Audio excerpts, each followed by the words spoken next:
कहानी। मेरा नाम मोहन है। मैं अपने माता पिता और 2 बहनों के साथ एक छोटे से गांव में रहता हूँ। मेरी बड़ी बहन की शादी हो चुकी है। वो अक्सर हमारे घर आया जाया करती थी। मेरी छोटी बहन अभी 6ठी कक्षा में थी। मेरी भी उम्र कुछ ज़्यादा नहीं थी, करीब 16 या 17 साल का हूँगा। मेरी माँ की तबीयत थोड़ी ख़राब रहने लगी थी। माँ से अब घर के काम नहीं हो पाते थे, इसलिए उन्होंने मेरी छोटी सी उम्र में शादी का फ़ैसला कर लिया और एक अच्छी सी लड़की देखकर मेरी शादी करवा दी। पर लड़की की उम्र मुझसे ज़्यादा थी, करीब 19 या 20 साल की होगी। माँ ने मेरी शादी बहुत ही साधारण तरीक़ों से मंदिर में की थी।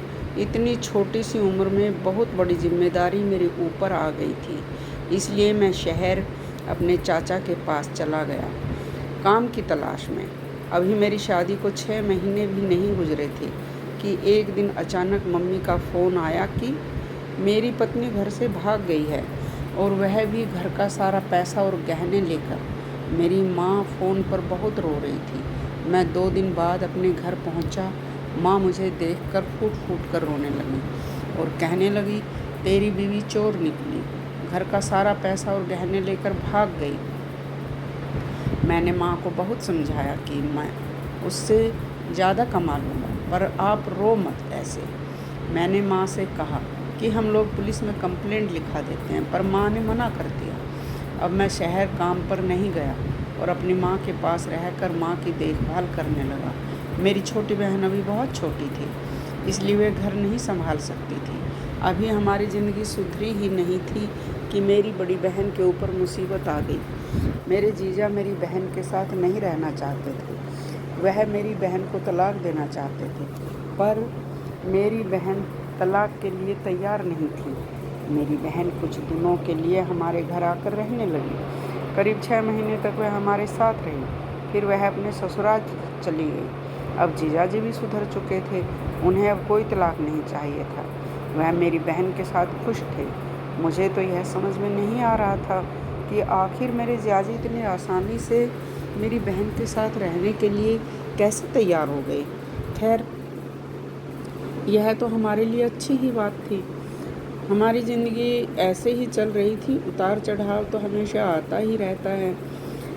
अब मेरी उम्र शादी की हो गई थी, मेरी छोटी बहन की भी उम्र शादी की हो गई थी। मेरी माँ ने बिना देर किए मेरे लिए लड़की ढूंढनी शुरू कर दी। मेरे लिए लड़की ढूंढने में दिक्कत आ रही थी, क्योंकि मेरी पहले भी शादी हो चुकी थी। यह बात सबको पता थी। मेरी पत्नी भाग गई थी।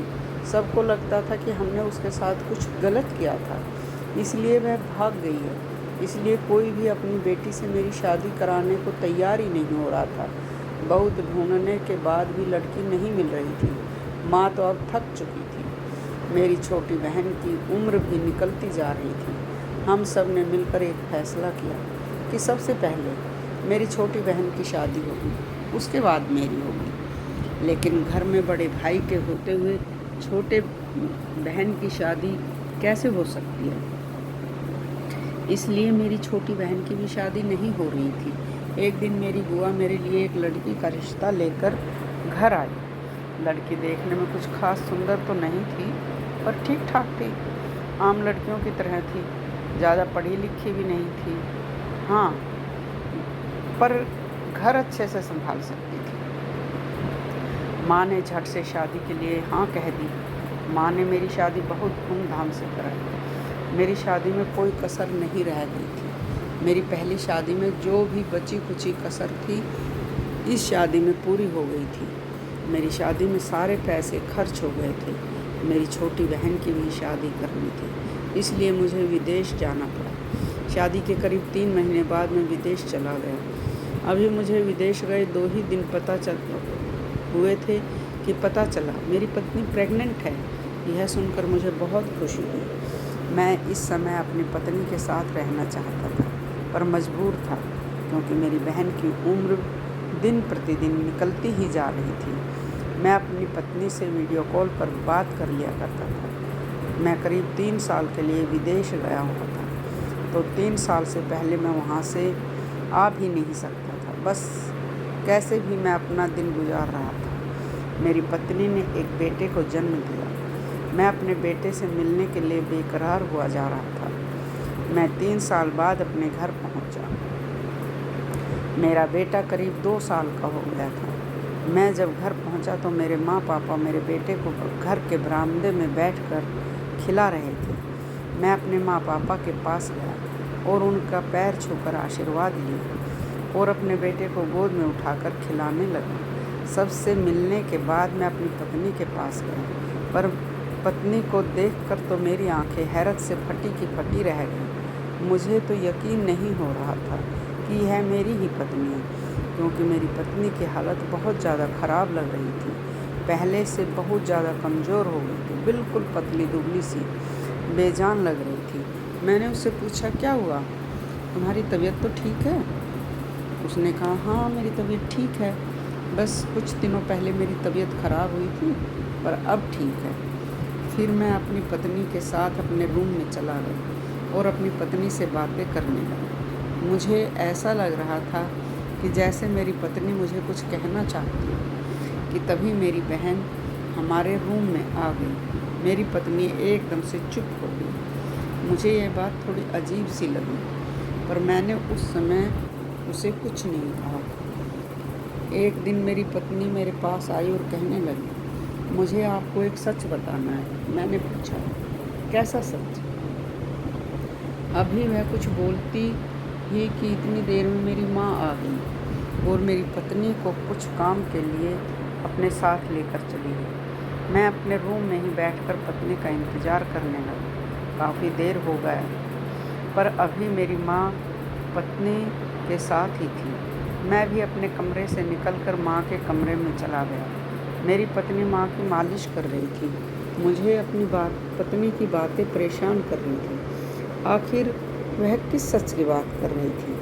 मुझे कुछ भी समझ नहीं आ रहा था। मेरी परेशानी तो अब मेरी पत्नी ही दूर कर सकती थी। जब मेरी पत्नी माँ की मालिश करके उठी, मैं उसे अपने साथ ले जाने लगा। एक बात मुझे बहुत अजीब लगी। जब मैं उसे अपने साथ ले जा रहा था तो माँ मेरी पत्नी को आंखें दिखा रही थी, जैसे वो आँखों से कुछ कह रही थी मेरी पत्नी।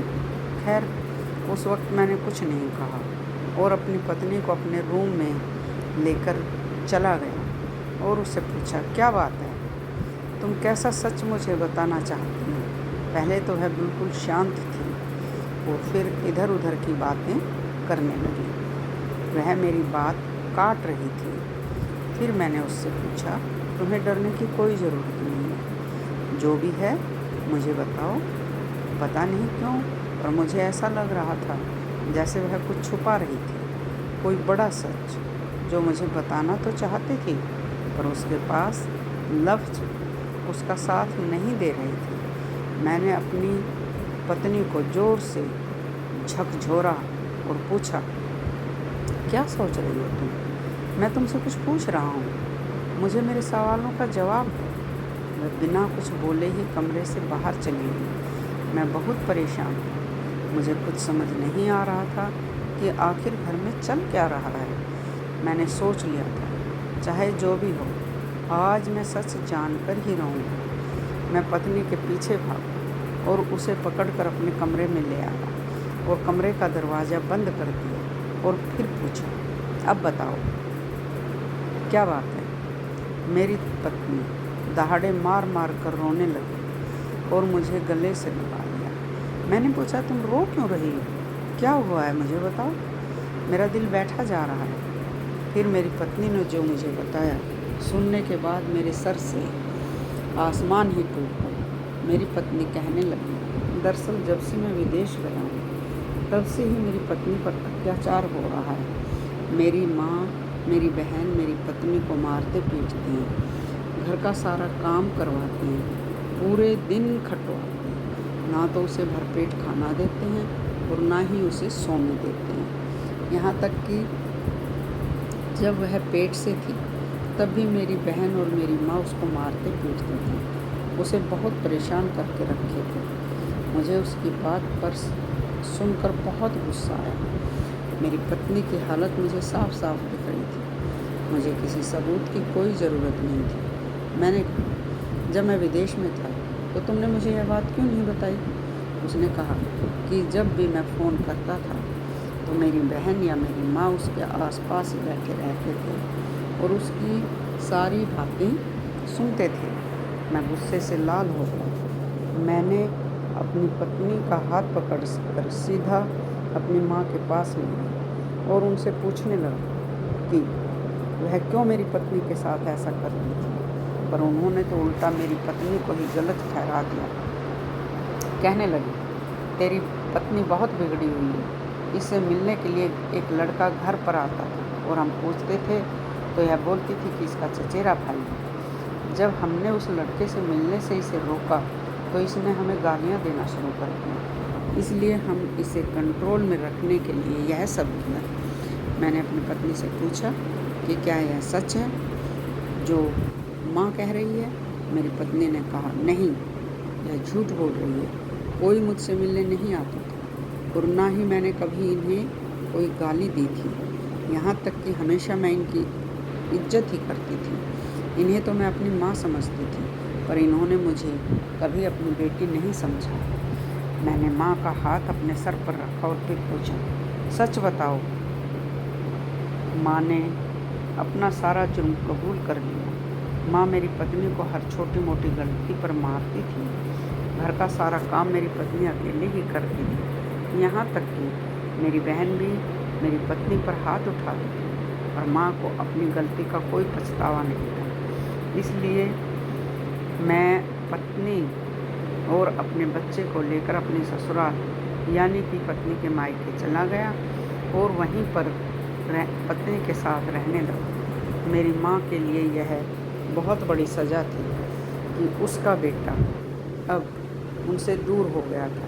मैं ज़्यादा दिन तक अपने ससुराल में नहीं रह सकता था, इसलिए कुछ महीने रहने के बाद मैं अपनी पत्नी को लेकर शहर चला गया और वहीं पर अपना गुजारा करने लगा।